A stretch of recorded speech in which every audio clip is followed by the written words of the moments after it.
Então não é uma coisa tão fácil assim, oração é isso, oração é aquilo, não é? E por último nós vimos que a oração é essencial para a vida cristã. Nós vimos uma citação que dizia que a oração é a chave para tudo o que precisamos ser e fazer na nossa vida. Sem oração não há vida cristã. Sem oração não há vida cristã. Sem oração não há conhecimento de Deus. Sem oração não há crescimento na fé. Sem oração não há santificação. Eu poderia ficar falando milhões de coisas que não acontecem porque nós não oramos. Na verdade, Tiago diz isso. Tiago diz que tem coisas que nós não recebemos porque nós não pedimos, porque nós não oramos. Depois você vai ler a carta de Tiago. Ou porque nós pedimos e pedimos mal. Ou seja, não basta apenas orar, eu preciso orar com as motivações corretas, com o jeito correto.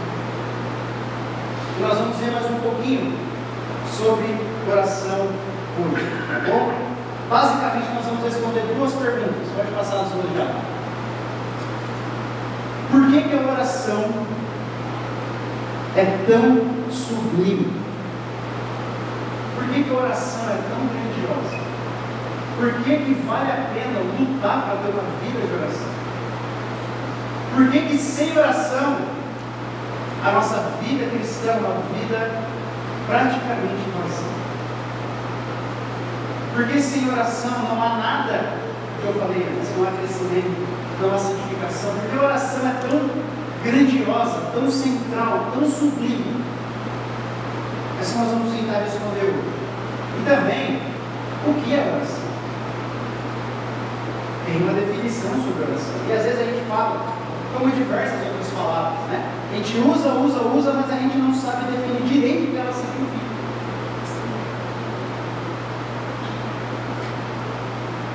Vamos começar então falando sobre a sublimidade da oração. Passa para mim, bom, pode passar aqui.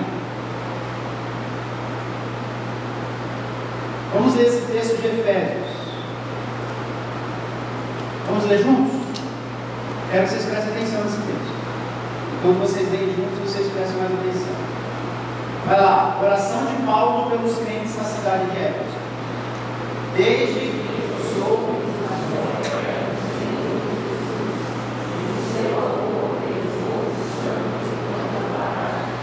não deixe de agradecer a Deus por vocês. Em minhas orações, peço que Deus, Pai glorioso de nosso Senhor Jesus Cristo, lhes dê sabedoria espiritual e entendimento para que cresçam no conhecimento dele. Oro para que seu coração seja iluminado, a fim de que compreendam a revelação assistida àquele que te chamou e a minha gloriosa bênção de Deus Todo-Santo. Também oro para que entendam a grandeza dos que creem ao mesmo poder de Deus. Pausa. Quais são os pedidos que Paulo faz nessa oração? Quantos pedidos são?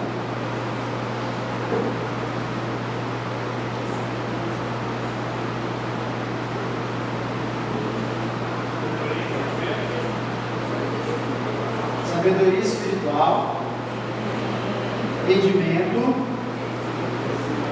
cresça no conhecimento, coração iluminado, compreender a esperança. O que mais? E entendam a grandeza insuperável do poder de Deus. Beleza, passa aí, bom. Pergunta: Paulo está falando para crente ou para descrente? Para crente. Isso significa que eu posso ser um crente e ter pouco conhecimento de Deus, pouca sabedoria espiritual,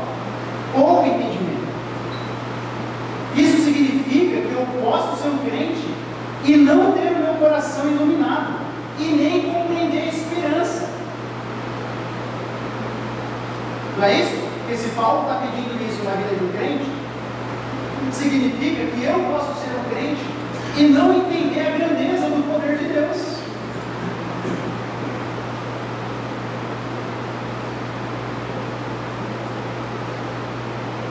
Como assim, Paulo? Você está orando para eu entender a esperança da minha fé?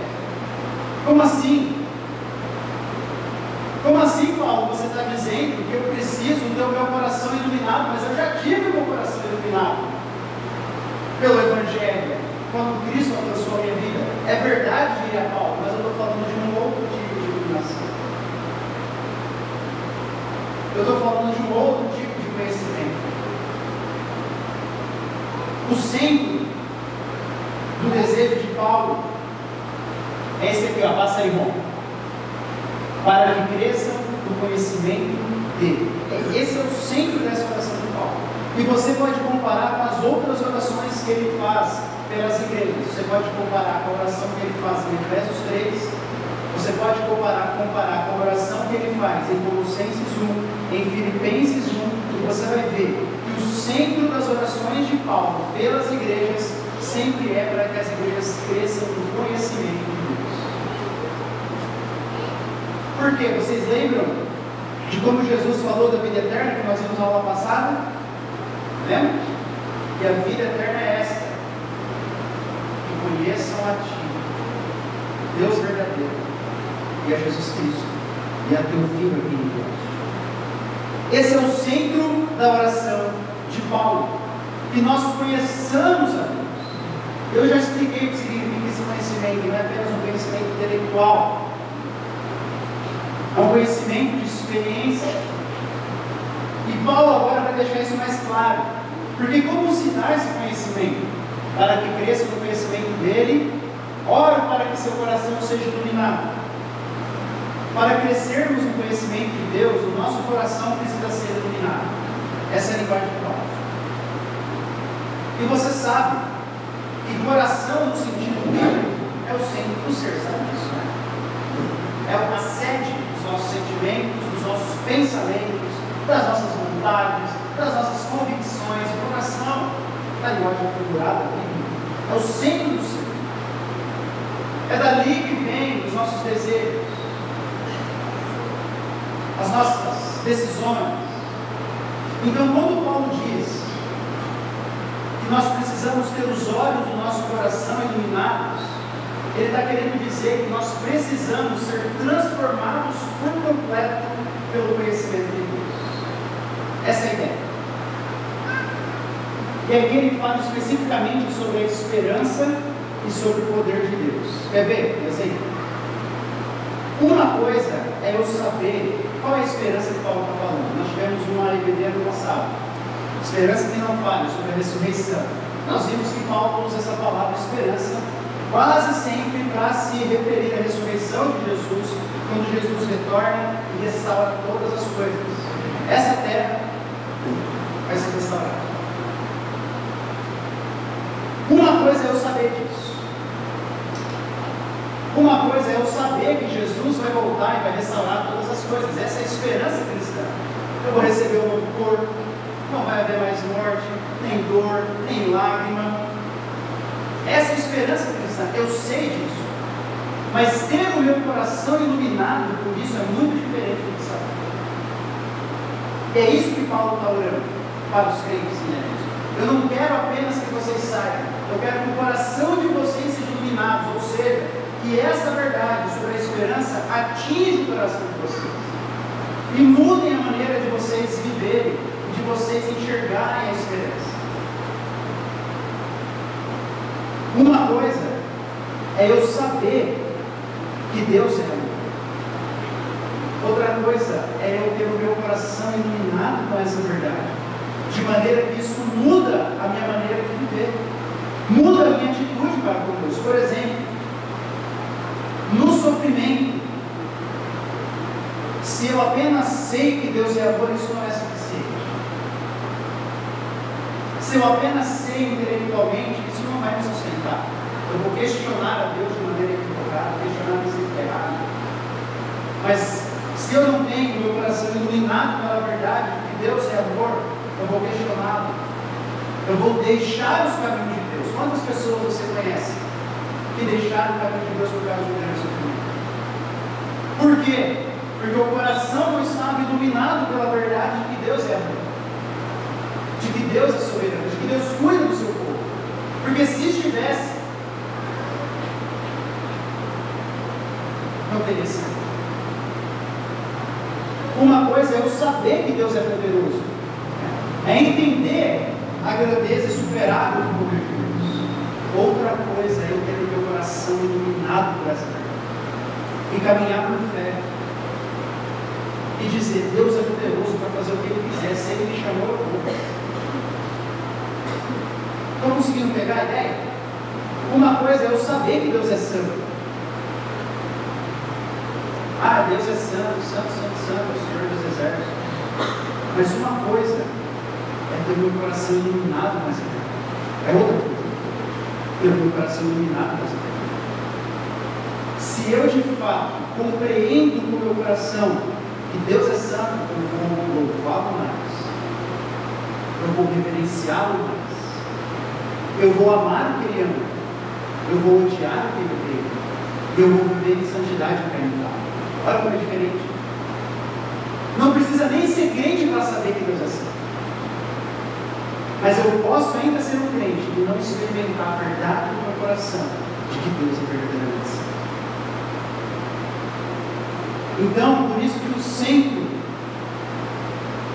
da oração de Paulo é que os crentes em Éfeso pudessem crescer no conhecimento de Deus e ter o coração deles iluminados pelas verdades acerca de Deus. E isso precisa gerar em nós duas coisas. A primeira coisa é temor. Porque eu espero que você esteja se perguntando no seu próprio coração: será que eu tenho esse conhecimento? Será que de fato eu tenho esse conhecimento de Deus? Essa também deve gerar uma segunda coisa: esperança. Porque se Paulo está orando, é porque nós estamos orando. Se eu não tenho, o que é que eu faço? Me arrependo e busco. Senhor, eu quero ter. Senhor, eu quero. Vamos continuar. Olha só, um exemplo do que é ter o coração iluminado. Pode passar para mim, Romero. Olha essa experiência relatada por Jonathan Edwards. Certa vez, no ano de 1737, em divina contemplação e oração, tive uma visão extraordinária da glória do Filho de Deus, como mediador entre Deus e o homem, e de seu amor e graça maravilhosos, excepcionais, plenos, puros e doces, e de sua mansa e gentil condescendência. A pessoa de Cristo aparecia em inefável grandeza, com excelência suficiente para absorver todo o pensamento e conceito, algo que prosseguiu quase por 1 hora, tanto quanto sou capaz de calcular. Isso me manteve a maior parte do tempo em uma corrente de lágrimas, chorando alto. Senti na alma um ardor por ser, que eu, esvaziado e aniquilado, não soube expressar de outra forma. Deitar no chão e ser cheio somente de Cristo. Amá-lo com um amor santo e puro. Confiar nele, viver dele, servi-lo e segui-lo, e ser perfeitamente santificado e purificado, como a pureza divina e celestial. Aqui ele não está falando de visão no sentido do jogo, tá bom? Uma visão literal. Ele está querendo dizer que o coração dele foi iluminado pela beleza de Cristo. Cristo como mediador entre Deus e os homens. A condescendência de Cristo em ele ser Deus se humilhou ao ponto de assumir uma natureza humana e se fazer conhecido por nós. E essa verdade tomou tanto o seu coração que ele disse que ficou no chão chorando por 1 hora, em lágrimas, percebendo a sua pecaminosidade. Ele diz: esvaziado e aniquilado. E o que isso fez com ele? fez ele ter um desejo maior de amar a Cristo, de confiar nele, de viver dele, de servir a Cristo, de seguir a Cristo e de ser santificado por Cristo. Isso é ter o coração iluminado. Isso é ter o coração iluminado por uma verdade acerca de Deus. Então, por que a oração é tão sublime? Essa é a pergunta que nós estamos tentando responder, lembra? Porque só ela pode nos dar isso aqui. Só ela pode me dar esse conhecimento de Deus, que Paulo deseja dos crentes e que Deus deseja dos crentes. Esse é o primeiro motivo que eu gostaria de trazer, tá bom? Vamos para o segundo, se alguém tiver dúvida, só levantar a mão. Integridade. Olha esse texto de Jesus aqui. E quando vocês orarem, não sejam como os hipócritas. Eles gostam de ficar orando em pé nas sinagogas e nas esquinas, a fim de serem vistos pelos outros. Eu lhes asseguro que eles já receberam sua plena recompensa. Mas, quando orares, quando você orar, vá para o seu quarto, feche a porta e ore a seu pai que está no secreto. Então, seu pai, que vê no secreto, o recompensará. Texto conhecido, né? Sermão do Monte de Jesus. Perceba que há no texto um contraste entre hipocrisia e oração no particular com Deus. Lembra? Os hipócritas, eles gostam de orar para aparecer. É isso que Deus está falando. Logo, os que não são hipócritas, não é que eles não oram em público, mas o ponto. Eles não oram para serem vistos. E o teste de que eles não são hipócritas é o quê? A prova é que eles oram no secreto, quando não tem ninguém ouvindo, a não ser Deus. Jesus está nos dizendo aqui com essa comparação que a oração em secreto é um teste de integridade. Quando menos eu oro no secreto, mais hipócrita eu sou.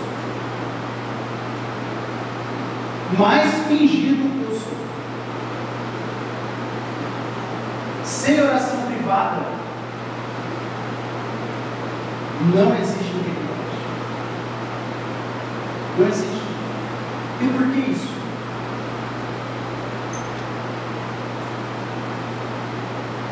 Porque na oração do secreto, quando nós fazemos de fato, oramos de fato do jeito que deve ser orado, nós entendemos que estamos diante daquele que a gente não pode se condenar. Daquele diante de quem Hebreus diz que todas as coisas estão nuas e dispostas. Você já percebeu? Quando você vai orar no secreto, às vezes, e você vai confessar um pecado para Deus, começa a aparecer um monte de pecado. Um monte de. Sabe por quê? Porque a gente sabe que diante de Deus não tem esconder nada. E ali, com a nossa mente, o nosso coração aberto diante do Senhor, nós nos conhecemos mais de nós mesmos. Nós nos conhecemos mais de nós mesmos. Diante do irmão, na oração em público, eu posso fingir lindamente. Está tudo bem? Está tudo bem. E diante de Deus, em oração no seu coração. Não adianta muito. Por isso que a oração, ela é sublime, porque ela nos dá um conhecimento acerca de nós mesmos. Isso é importante. Isso é importante. Porque quanto mais conhecimento de mim mesmo, mais eu tenho de necessidade de Deus. Por isso que uma vida de oração privada, pobre,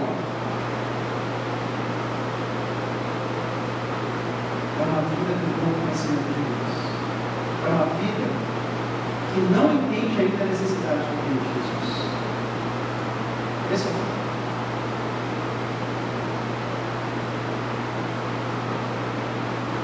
Esse é o ponto de Jesus.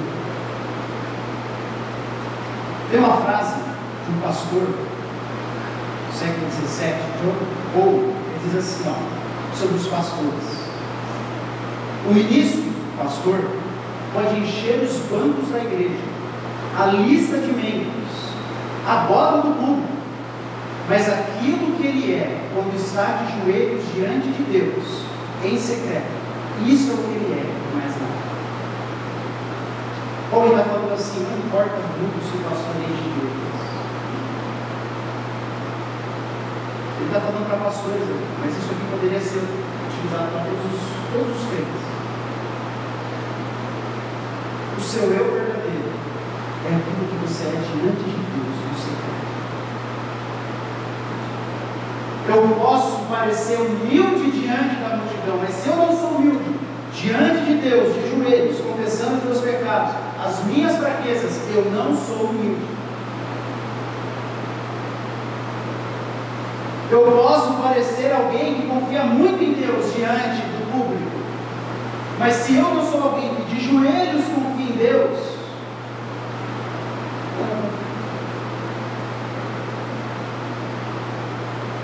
por isso, esse é o segundo motivo, que a oração é consumida, porque ela me dá um conhecimento de Deus. Isso é necessário, porque eu só vou querer buscar a cura para as minhas doenças se eu sei que eu tenho uma doença, se eu sei onde está a pecado, se eu sei das minhas fraquezas, e se eu não oro no secreto, eu não conheço quase nada das minhas fraquezas. E se eu não conheço quase nada das minhas fraquezas, eu não oro. E aí eu não sou delicioso.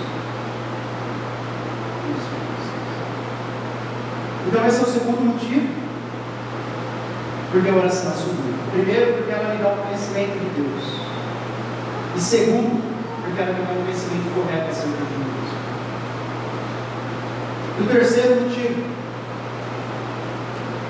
pode passar para mim um. A oração, ela é central nas Escrituras.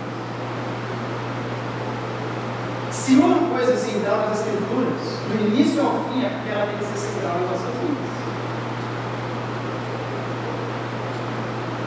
Nós vemos, desde o livro da lei, Pentateuco,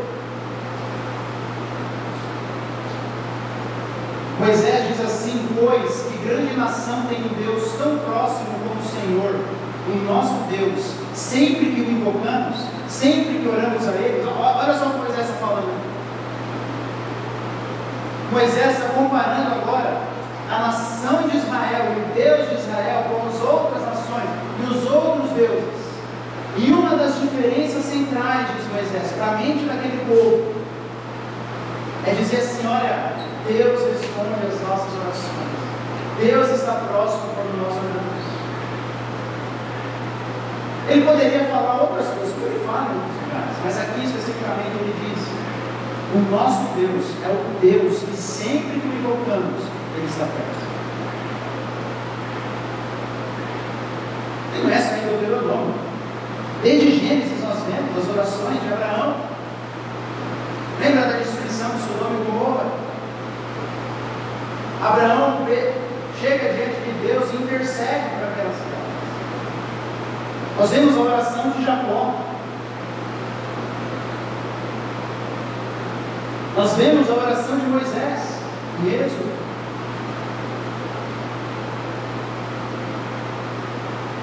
Durante a história, os livros históricos, nós também vemos 1 Samuel: longe de mim esteja a pecar contra o Senhor, deixando de orar por você. Samuel era o líder daquela nação. E não orar por aquela nação seria um pecado. E isso é verdade para mim e para você, sabe por quê? Porque a Bíblia ordena, Paulo ordena em Efésios, que nós devemos orar pelos nossos irmãos. Então a gente poderia parafrasear aquilo ali para mim e para você. Se eu, Léo, se eu, bota teu nome aí, não orar pelos meus irmãos, eu estou bem.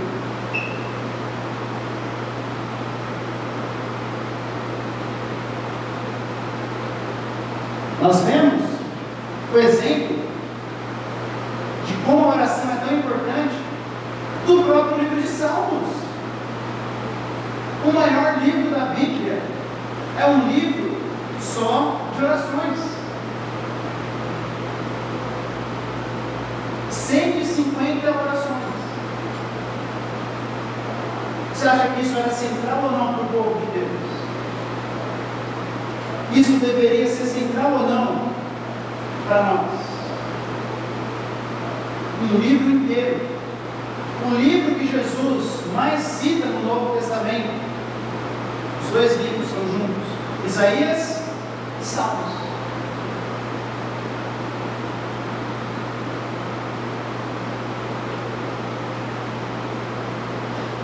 Nós vemos o exemplo da própria vida de Jesus. Marcos 1, só um texto. De madrugada, quando ainda estava escuro, Jesus se levantou, saiu de casa e foi para um lugar deserto, onde ficou orando. Nós vemos isso. Antes de escolher os 12 apóstolos, Jesus passou a noite em oração. Se Jesus, Santo, Deus encarnado, orava tanto, você imagina quanto mais ele, pobre, pecador, miserável, não deveria gastar muito em oração.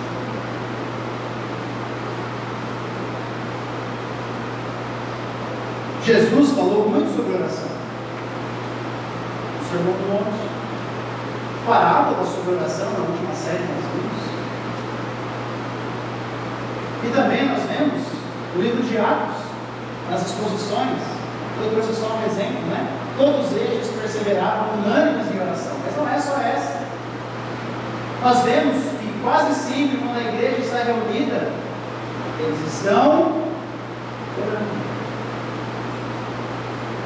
E nós vemos nas epístolas, como 1 Tessalonicenses 5, orai, orem, sem cessar.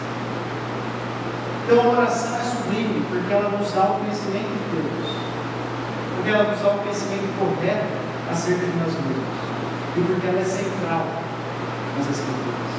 Ela foi central na vida dos crentes, do Antigo e do Novo Testamento, mas principalmente na vida do nosso Senhor Jesus Cristo. Por isso que vale a pena lutar com Deus. Vale a pena empreender esse caminho. Pode passar para mim? Pode passar os três já. Só um resumo, que eu acabei de falar. Mais um bom, uma citação. Oração é deslumbramento, intimidade, luta, mas também caminho para a realidade. Não há nada mais importante, ou mais difícil, ou mais rico, ou mais transformador na vida. Não existe absolutamente nada tão grande quanto a oração.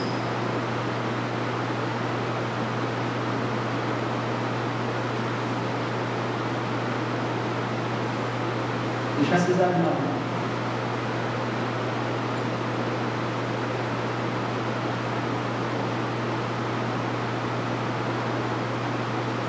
Por isso a oração é tão sublime. Por isso nós precisamos dela. Então vamos falar um pouquinho.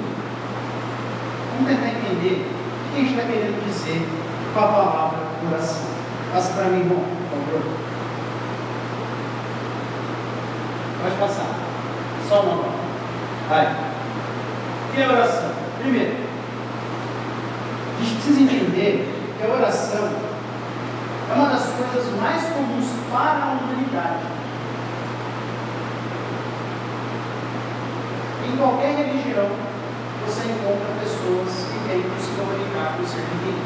Você conhece a religião islâmica? Você conhece e sabe que eles são obrigados a orar 5 vezes por dia.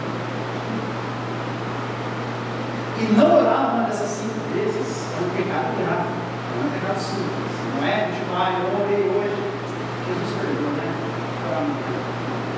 Como para eles não existe entendimento de alguém que paga pelos seus pecados, eles têm que fazer a própria compensação.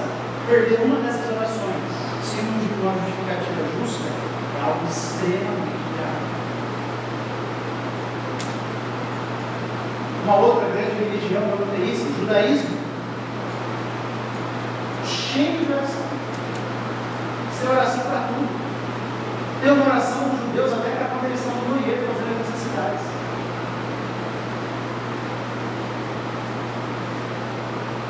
Não existe no Antigo Testamento, a gente sabe, um mandamento de quantas orações se fazem por dia, mas tradicionalmente os judeus fazem isso. Seguindo o exemplo de quem? Quem? Quem orava 3 vezes por dia? Não é um mandamento, mas judeu tradicional ora 3 vezes por dia. Tem uma pesquisa pela BBC, de alguns anos atrás, que ela analisa a Inglaterra, que já foi um país extremamente cristão, e apesar da religião oficial ainda ser o luteranismo, eu não assisti a coroação, olhei para isso, né? Mas talvez você tenha visto a notícia de quem fez a coroação do rei, eu nem lembro do dia, Charles, foi o bispo da igreja anglicana, o arcebispo da Inglaterra. Por quê?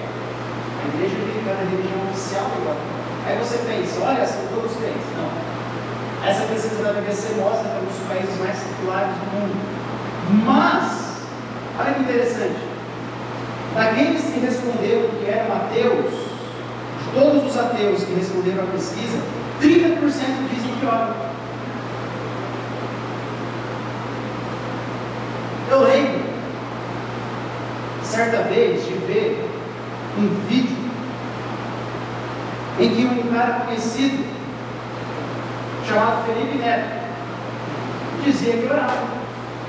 Sério, ele não é crente, não é cristão. Aquilo me chamou tanta atenção, falei, comigo. Mas é um fenômeno.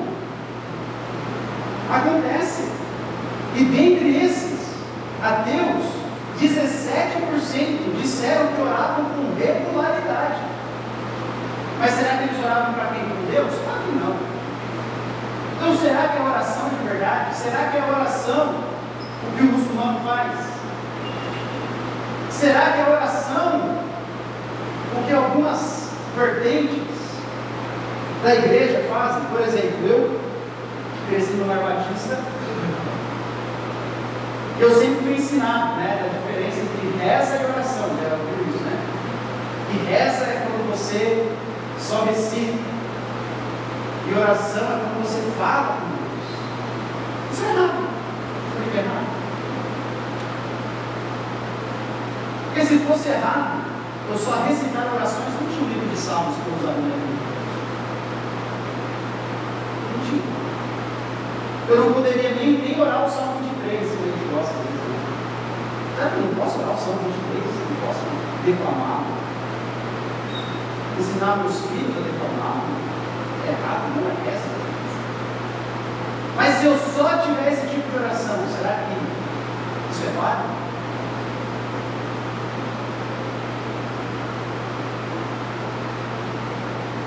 E aí?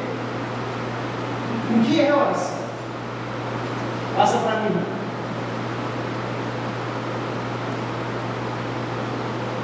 Oração é uma resposta pessoal e comunicativa ao conhecimento de Deus.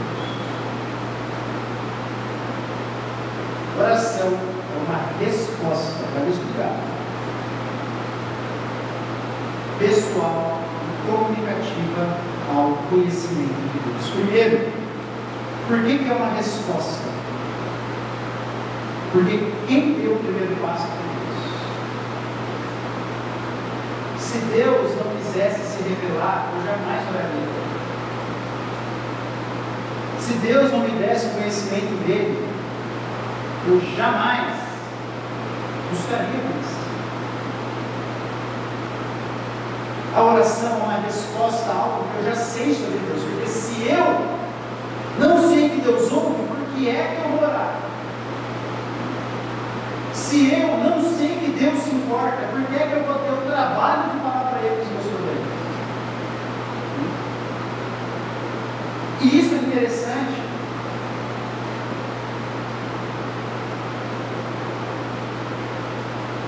Porque essa definição ainda diz que é uma resposta pessoal. Até mesmo religiões que não acreditam em Deus, como o budismo, não existe Deus. Existe a oração, você sabe disso? A contemplação. E isso também é um filme famoso dos famosinhos, né? Dos famosos aí. Inclusive, vertentes da psicologia, não todas, né? Mas algumas vertentes já estão mostrando o benefício, gostam de falar do benefício da oração contemplativa. Você está contemplando, fazendo a mente. Isso não é oração, pelas nossas definições. Uma reza meramente mecânica não é uma oração. Por essa definição. Porque é uma resposta pessoal. É do meu coração. É de mim. É da minha alma. E comunicativa ao conhecimento de Deus. Então não é esvaziar a mente. Ficar sentado e tentar ficar o mais tranquilo possível. Não, é comunicativo. Eu falo com Deus. Então oração, passa para mim, é relacionamento. Orar é dar continuidade a uma conversa que Deus iniciou por meio de sua palavra e graça. E que com o tempo vai se transformando num completo encontro com Ele. Isso é oração. É relacionamento. Por exemplo, se eu disser para vocês assim, olha, eu tenho um relacionamento de amizade, obviamente, né? Com o Neymar, eu mando várias mensagens para ele no Instagram. Aí você pega lá no Instagram e não responde nenhum. Eu tenho relacionamento com ele? Não. Relacionamento precisa de quê? Precisa de uma dupla. Eu preciso de ver de novo. Aí a gente se pergunta, tá, mas como isso funciona com Deus? Relacionamento, eu preciso falar e ouvir. Eu preciso que a outra pessoa fale e ouça. Como isso funciona com Deus? Na Bíblia, no meio do seu Espírito, Deus fala. Na oração, eu respondo a Deus.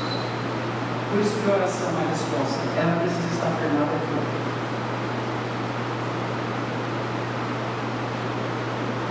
Talvez você estava pensando, então você falando esses negócios aí, a gente ia falar um negócio mais doido de oração. Validar essas coisas loucas que a gente ouve sobre oração. Não. Nosso coração precisa estar centrado aqui. E é por isso que a oração é relacionamento. Deus demonstrou quem Ele é, a sua vontade, a sua verdade. Deus se revelou aqui por meio do seu Filho. Mas como nós conhecemos o Filho? Por meio da palavra do Espírito, que nos ilumina a estudar dessa palavra. E a minha resposta a isso, então, eu vou em oração. Olha o exemplo, Salmo 86. Um dos meus salmos preferidos, desculpa. Olha só, inclina-te, Senhor, e ouve a minha oração. Responde-me, pois estou aflito e necessitado. Ele está com uma necessidade. Ele está aflito. Protege-me, pois sou teu filho, sou fiel a ti. Salva-me, pois sou teu servo e em ti confio. Tu és o meu Deus. Tem misericórdia de mim, ó Senhor, pois clamo a ti sem parar. Alegra-me, Senhor, pois a ti me entrego. Ó Senhor, tu és tão bom, tão pronto a perdoar, tão cheio de amor por todos os que te buscam. Ouve Ouve a minha oração, Senhor, e atende meu clamor. Tudo isso é uma resposta que ele está dando, pessoal e comunicativa, porque ele já sabe sobre Deus. Ele sabe que Deus ouve, ele sabe que Deus é bom, ele sabe que Deus perdoa, por isso que ele ora. Ele sabe que Deus alegra os seus filhos, por isso que ele pede: Senhor, me alegra. Por isso que, se eu não tenho um conhecimento prévio de Deus, que Deus precisa revelar a mim por meio do Espírito, utilizando a sua palavra, eu não vou orar direito, eu vou orar errado. Nós vamos falar nas próximas aulas sobre como a Bíblia utiliza em nossas orações, mas eu só queria trazer esse fundamento. Em tempos de aflição, ele continua: clamarei a ti, e tu me responderás. Olha uma promessa. Da onde que ele tira essa promessa? Da cabeça dele? Não. Ensina-me os teus caminhos, Senhor, para que eu viva segundo a tua verdade. Concede-me pureza de coração, para que eu honre o teu nome. Pois grande é o teu amor por mim, tu me livraste das profundezas da morte. E assim, o texto continua. A oração é uma resposta ao conhecimento de Deus. Logo, se eu tenho um conhecimento ruim de Deus, a minha vida de oração será fraca, será pobre.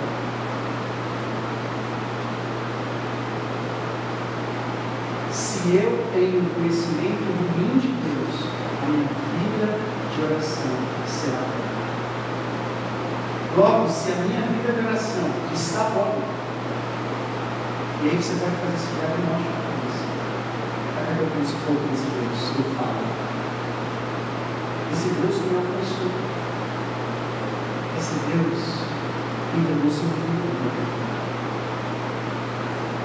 Caminhando para o fim, passa para mim. Tudo isso, conhecimento de nós mesmos, a humildade da oração, a sinceridade, somente pelo meu Deus. Por que eu estou falando isso?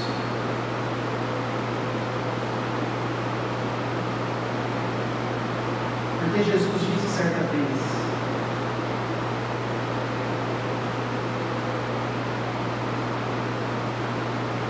que ninguém vai ao Pai senão eu. Jesus disse certa vez que a vida eterna é que conheçamos o Pai e o Filho.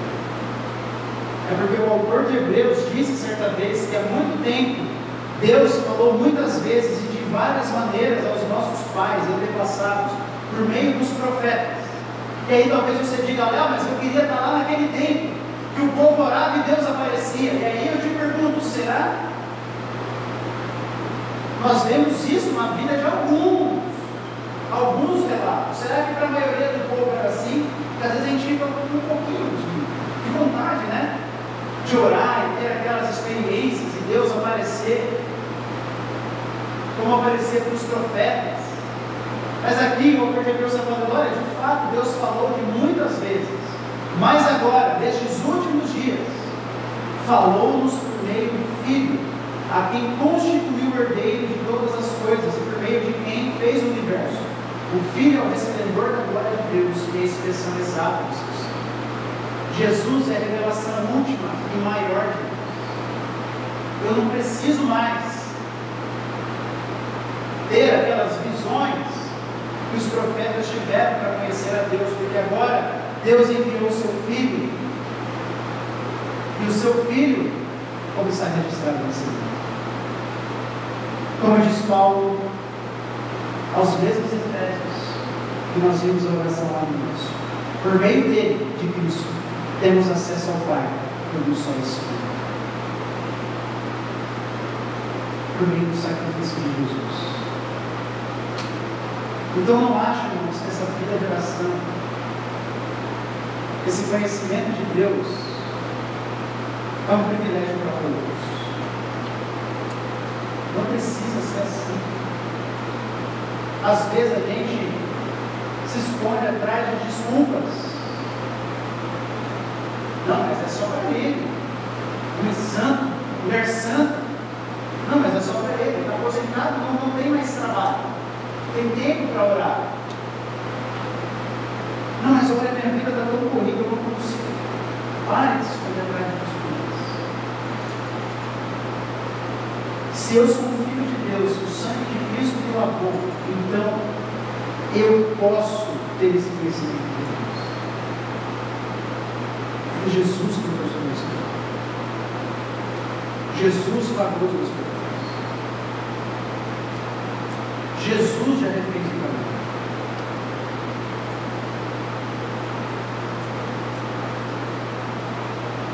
Duas últimas aplicações. Primeiro, reconheça que a oração é difícil. E reconhecer isso, meu irmão, é libertador. Sabe por quê? Porque se você achar que é fácil, você vai ser frustrado. Para ter uma vida de oração rica, você precisa de muita labuta. É assim com qualquer coisa na vida cristã, na verdade. Se você tem uma falha de caráter, não é da noite para o dia que você vai mudar.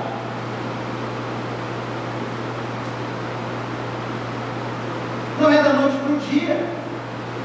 É preciso de luta, de labuta. Se você tem um pecado que você luta há muito tempo, não é da noite para o dia. Pode ser, pode, mas é exceção. É preciso de luta, é preciso de guerra. É assim com a oração. No começo da caminhada, para começar uma vida de oração rica, os sentimentos de miséria e de ausência costumam dominar. Mas as melhores orientações para essa fase insistem que não desistamos, mas sim que resistamos e oremos de modo disciplinado até passarmos do dever ao prazer. Talvez você vai falar, tá bom, Deus, eu quero essa experiência, meu coração iluminado. E aí você vai orar na primeira vez, ou talvez você vai levar meses, eu não sei. Ou talvez você vai ter, para assim, depois do tempo, sem, eu não sei. É diferente para cada um de nós, depende dos planos de Deus. O que eu sei é que vale a pena ter um Deus nesse trabalho.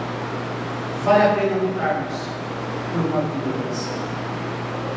Antes da citação final, alguém tem alguma dúvida?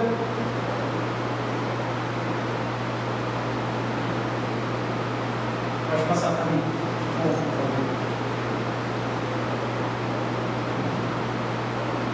Eu lembro, antes de ler, não lembro. Tá? Eu lembro quando eu estava passando, no ano de 2020, por um período de sequidão espiritual.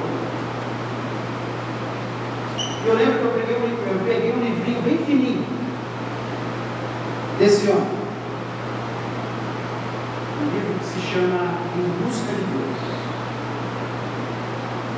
Eu li o primeiro capítulo, mas quando eu li essa oração que ele faz, isso despertou minha vida para buscar mais a Deus.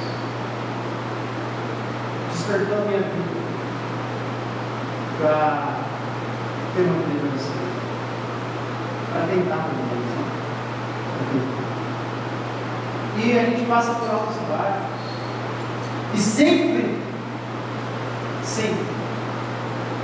eu estou nos períodos de baixo, eu gosto de voltar para essa oração.